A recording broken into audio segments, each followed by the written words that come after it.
Una de las características que tienen las ecuaciones cuadráticas es poder calcular dos posibles resultados para el valor de la incógnita. En este caso tenemos una función cuadrática muy básica, donde tiene dos términos, y lo único que hacíamos era hacer el traspaso de términos, el pasaje de términos de un lugar a otro, a fin de resolverla. No había ningún inconveniente de despejar, entonces directamente pasábamos el 25 sumando, y luego, por último paso, pasábamos la potencia como raíz cuadrada. Ahí no había ningún tipo de inconveniente porque como la raíz cuadrada de 25 se podía calcular, la calculábamos. Y finalmente lo que sí teníamos que tener en consideración es que nos daba dos resultados, uno positivo y uno negativo, ¿sí? X va a ser igual a más 5 y menos 5. Entonces, como para definirlo, finalmente lo que hacíamos era como abrir las dos soluciones por separado. Entonces teníamos ahí las dos soluciones. Hasta ahí todo totalmente claro. Sin embargo, luego empezaron a haber ciertas complicaciones cuando empezamos a querer resolver ecuaciones cuadráticas, porque en este caso, cuando hacemos el traspaso del 25, el 25 se vuelve con el signo negativo. Así que por consecuencia, cuando yo pase la potencia como raíz cuadrada, me voy a encontrar con que ahora tengo que calcular la raíz cuadrada de un número negativo. Y hasta este momento siempre se dijo, no, eso no tiene resolución en los números reales. Y es verdad. Pero entonces, si no tiene solución en los números reales, ¿habrá algún otro campo numérico que me permita solucionar esto? Veamos a ver cómo se les ocurrió a algunos matemáticos del pasado. Aquí el problema estaba en el menos del 25, porque como vimos no podía tener solución numérica entre los números reales. Entonces, a unos ciertos matemáticos se les ocurrió lo siguiente. Dijo, a ver, vamos a descomponer el 25 negativo como 25 por menos 1. Multiplicó dos factores, uno positivo y otro negativo, y ahí ya tuvo la descomposición. Y luego aplicó una de las propiedades de los radicales, que es que podemos distribuir la raíz. Entonces, en vez de poner raíz de 25 por raíz de 1, lo hizo por separado, ¿sí?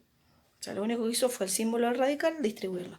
Pero estaba en la misma, porque el problema existía en que, si bien raíz de 25 sabemos cuántos vale, no sabemos cuánto es raíz de 1. Entonces ahora vamos a ver ese problema específicamente, a ver cómo lo solucionaron. Ahora, ¿qué hago? Era la pregunta. Entonces, como habíamos dicho, nosotros ya sabíamos que ningún número negativo tiene raíz cuadrada exacta. Y siempre se nos dijo que es no real. Entonces, si algo no es real, ¿podría ser imaginario? Lo contrario a lo real es algo imaginario. Entonces, teniendo en cuenta esto, uno de los matemáticos que trató este asunto dijo, a ver, entonces vamos a hacer lo siguiente. Vamos a decir que la raíz cuadrada de menos 1 sí existe y el resultado es una letra I, o sea, la unidad imaginaria. Así que de ahora en más, lo que nosotros vamos a hacer es que siempre que tengamos que calcular una raíz cuadrada de un número negativo, vamos a tener que tener en cuenta esta apreciación. Entonces ahora volvemos al problema que teníamos anteriormente. Nosotros habíamos dicho que teníamos la raíz cuadrada de 25 negativo que no le podíamos dar solución. Descompusimos el número en 25 por menos 1. Abrimos el radical para poder resolver las raíces por separado.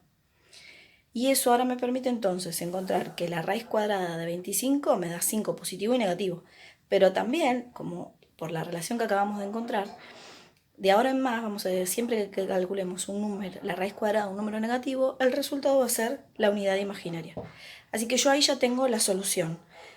Según la solución anterior, nosotros solamente teníamos números reales, pero ahora lo que vamos a hacer es agregarle la unidad imaginaria. Así que nuestra solución sería menos 5i más 5i. Hasta aquí nuestro campo numérico era todo el conjunto de los números reales, es decir, los números naturales, los números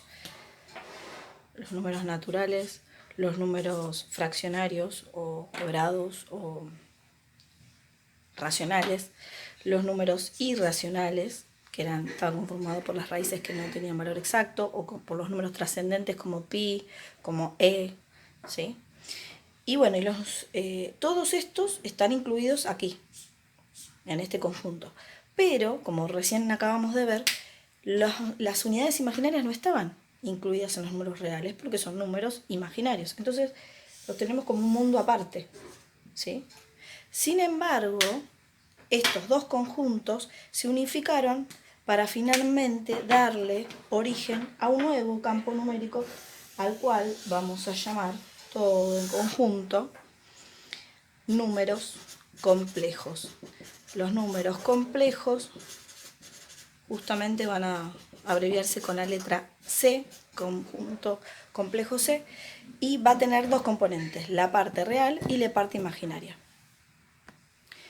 En este caso, por ejemplo, planteo cómo se podría llegar ahora a expresar un número complejo. Como dijimos, vamos a ponerle la letra Z, en este caso es el nombre del número complejo específico, y va a tener una componente real, o una parte real, la letra A, que en realidad va a ser un número siempre, y la letra B, que acompaña a la letra I de unidad imaginaria, esa va a ser la parte imaginaria. Este número complejo se puede escribir, en este caso, como recién lo acabamos de ver, en forma binómica. Así que como estamos viendo ahora en la imagen, podemos ver que está escrita en forma binómica. ¿Por qué? Porque tiene forma de binomio, la suma de dos términos, ¿sí? Que tienen naturalezas diferentes, una parte real y una parte imaginaria. Pero también se puede escribir en forma cartesiana.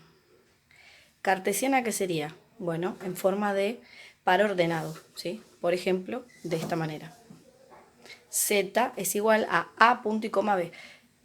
Algo parecido a lo que hacíamos cuando ubicábamos la posición de los vectores en el plano cartesiano.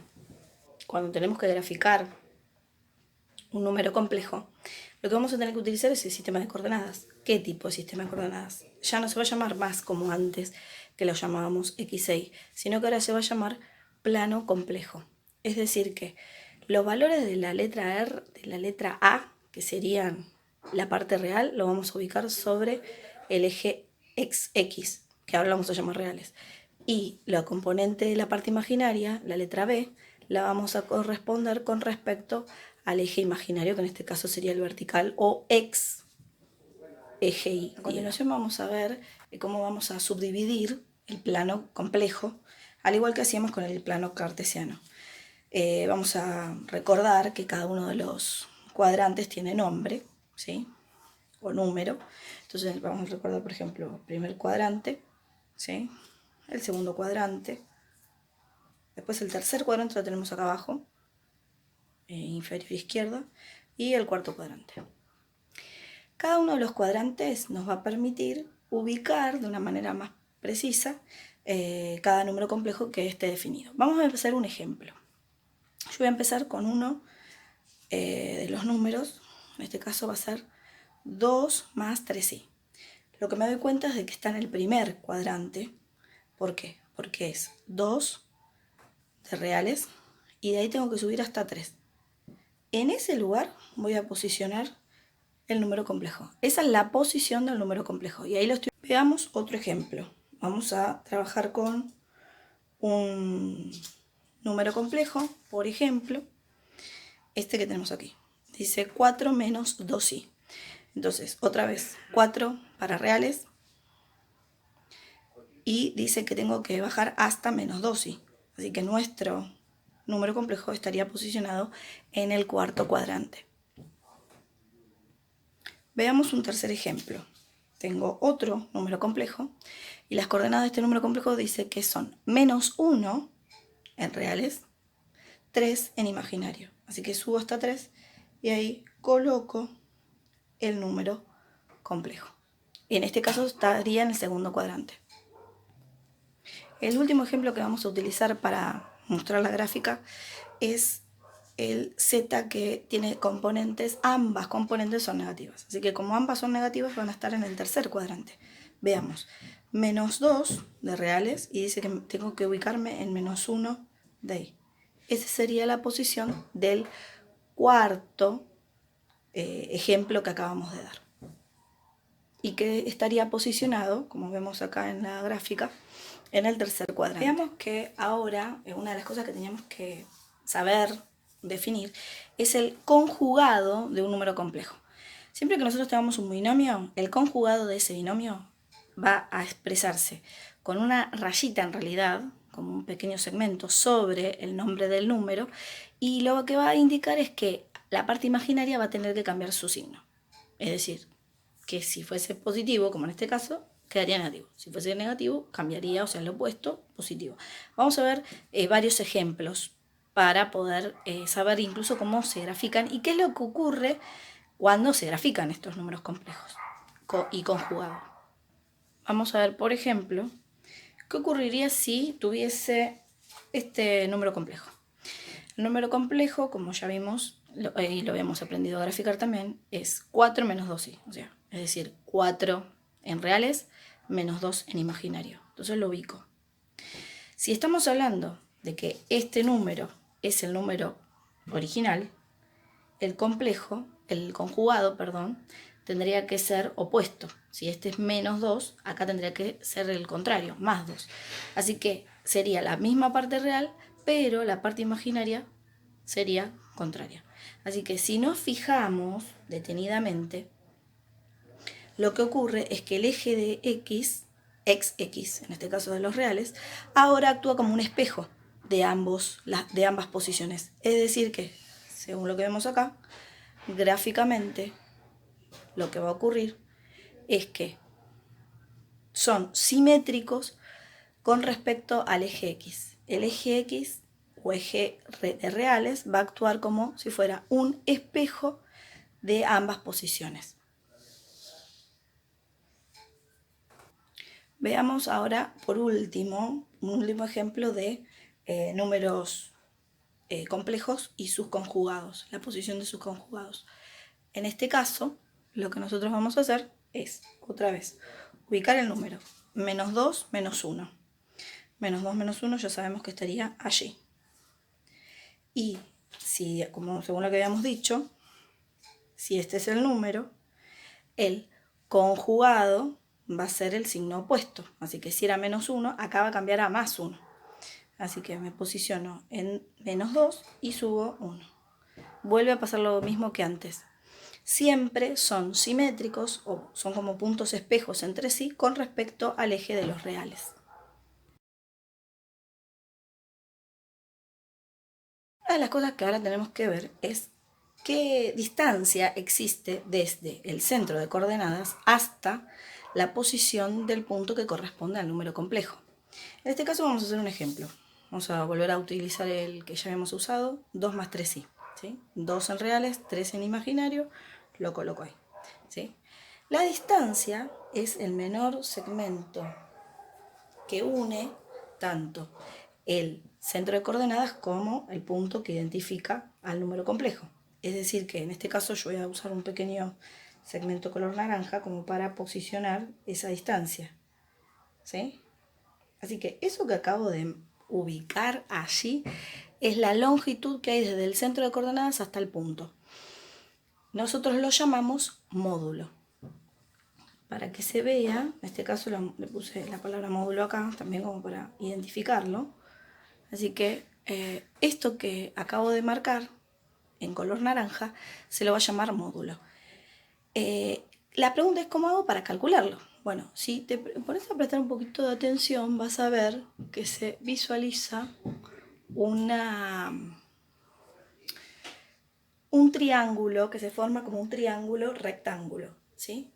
Y siempre que trabajamos con triángulos rectángulos, si conocíamos dos de sus lados, podíamos averiguar el tercero.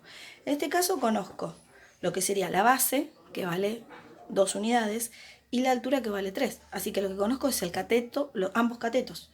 Me faltaría la hipotenusa. Entonces viene el archiconocido fórmula de hipotenusa al cuadrado es cateto cuadrado más cateto cuadrado. Si lo llevamos al formato que estamos utilizando nosotros ahora, el formato que estaríamos utilizando ya no sería H, porque nosotros no estamos trabajando con un triángulo, sino que estamos trabajando con la distancia de un número complejo. Y dijimos que el número complejo le poníamos la letra Z. ¿Por qué aparecen estas dos barras? Porque lo que vamos a tener que tener en cuenta es que siempre que pasemos la potencia como raíz cuadrada en esta fórmula, voy a admitir una sola solución. Acordate que habíamos dicho que una raíz cuadrada podía tener dos tipos de soluciones, una positiva y otra negativa. Pero en el caso de que se calculen distancias, solo se contempla la solución positiva. Entonces, en este caso, ya que lo vamos a plantear, así nos queda como ejemplo, vamos a calcular el módulo de este número complejo.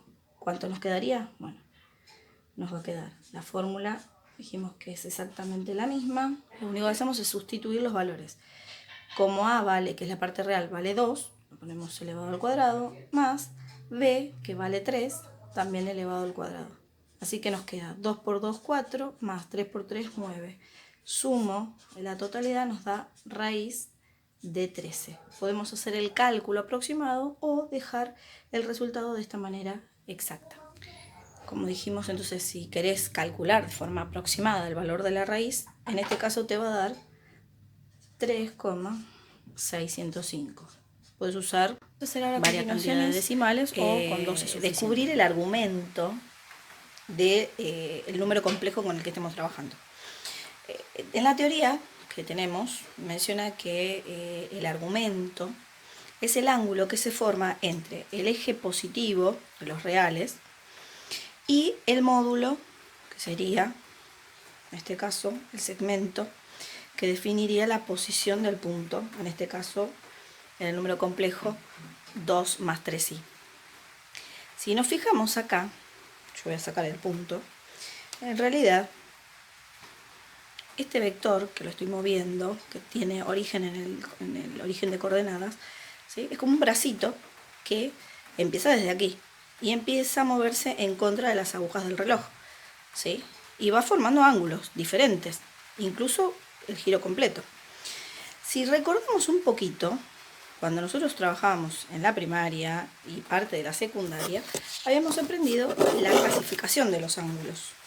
Por ejemplo, el primer ángulo, el más básico, es el que está marcado allí, que sería el ángulo nulo, que no tiene valor numérico. ¿Por qué? Porque significa que el bracito naranja, en este caso, no hizo ningún tipo de amplitud. Pero ahora, si yo el bracito lo muevo un poquito nada más, ya deja de ser ángulo nulo para pasarse a llamar ángulo agudo. Y el ángulo agudo va a ser hasta que yo llegue casi al ángulo recto. Una vez que yo llegue al ángulo recto, deja de llamarse agudo. Y justamente, como recién bien lo indicamos, tenemos el ángulo recto, que es el de 90 grados. Así que cualquier ángulo que esté en este primer cuadrante va a ser un ángulo agudo.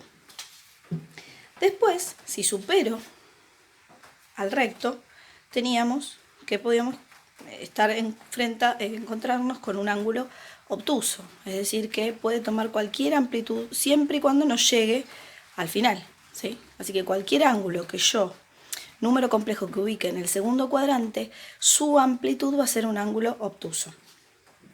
Después, como dijimos, tenemos el ángulo llano. Una vez que llegamos hasta aquí, tenemos el ángulo llano, ¿sí? Es decir, que tengo el eje de los positivos de reales y el eje o el bracito que correspondería a la posición del número. Siempre el extremo, como dijimos. Pero habían dos ángulos más que tal vez quizás no te acuerdes, que se llaman, en realidad es un solo nombre, pero pertenecerían a los números complejos que estén en el tercer o en el cuarto cuadrante, que se los llama ángulos cóncavos. Si vos te fijas, fíjate, por ejemplo, acá si yo esto lo muevo, estando en el tercer cuadrante, ¿ves? Cualquier ubicación, ¿sí? Acuérdate que esta puntita va a indicar la posición del número complejo, va a ser un cóncavo.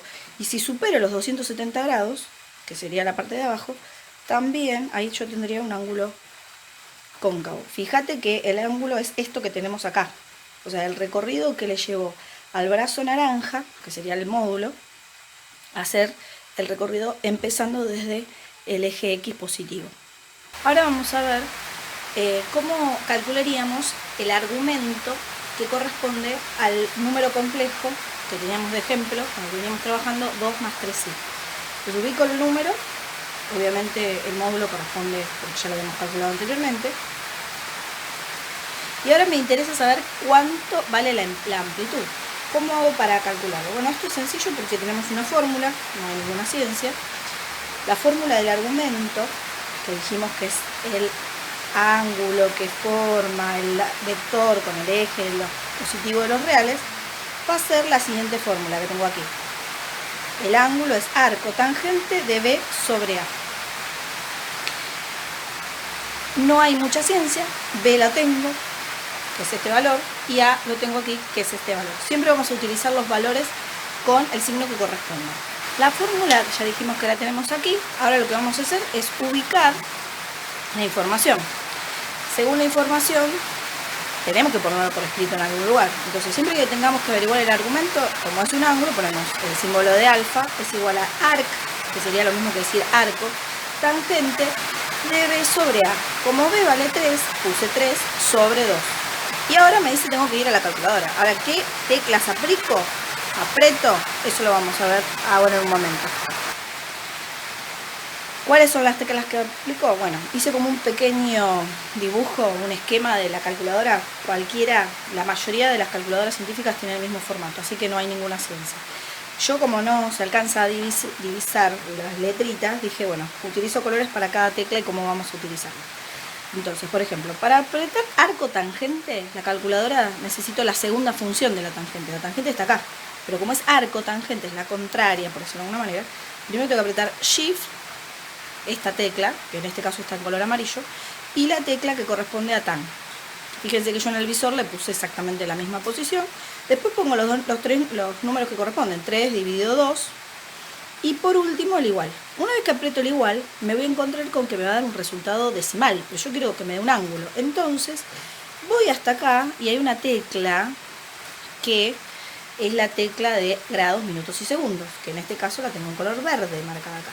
Una vez que apretaste eso, directamente ya te va a dar el resultado del ángulo. Veámoslo de nuevo más detenidamente. Dijimos que para calcular el arco tangente recurrimos a la calculadora, entonces volvemos. Para escribir, para poder incorporar la tecla arc en la calculadora, se aprieta la tecla Shift, que es la de la segunda función. A continuación vas a apretar la tecla tan, que sería la de la tangente. A continuación pones los números que están involucrados en la fórmula y apretás el igual. Una vez que te quedó un resultado decimal, por último apretás la tecla grados, minutos y segundos para convertir ese número decimal en ángulo. Solamente hace una conversión, porque vos el cálculo anterior fue el que te permitió saber el valor del ángulo. Bueno, por último entonces nos queda realmente visualizarlo en la calculadora. Entonces hacemos Shift, tangente, fíjate que en el visor te aparece tan a la menos 1 y ponemos 3 dividido 2. Yo cierro el paréntesis porque se había abierto un paréntesis y aprieto el igual. Una vez que aprieto el igual me da un número decimal. Ese número decimal, si no sé, lo alcanzas a ver, dijimos que yo no quiero este número decimal, quiero un valor con grados, minutos y segundos. Entonces aprieto la tecla de grados, minutos y segundos, que es esta, y nos da el resultado, 56 grados, 18 minutos, 35 segundos. Lo acabo de escribir al resultado, y algo más que tengo que tener en cuenta es lo siguiente. El número que acabo de ubicar es un número que pertenece al primer cuadrante. Es decir que, de ahora en más, si el argumento con el cual nosotros estamos trabajando, es decir, el ángulo, pertenece al primer cuadrante, lo vamos a dejar exactamente igual. Pero si pertenece a un cuadrante diferente, hay que hacer ciertas modificaciones. Veamos qué consideraciones vamos a tener en cuenta y luego vamos a hacer un ejemplo más. Fíjate a continuación, tenemos que si el ángulo que el número complejo con el cual nosotros trabajamos estaba en el primer cuadrante, el ángulo queda exactamente como me dio en la calculadora. Un ejemplo de esto era el que habíamos hecho hoy temprano, ¿sí? Las dos componentes son positivas, así que pertenece al primer cuadrante. Después tenemos otro ejemplo. Este sería un ejemplo del segundo cuadrante. Componente real negativa e imaginario positivo.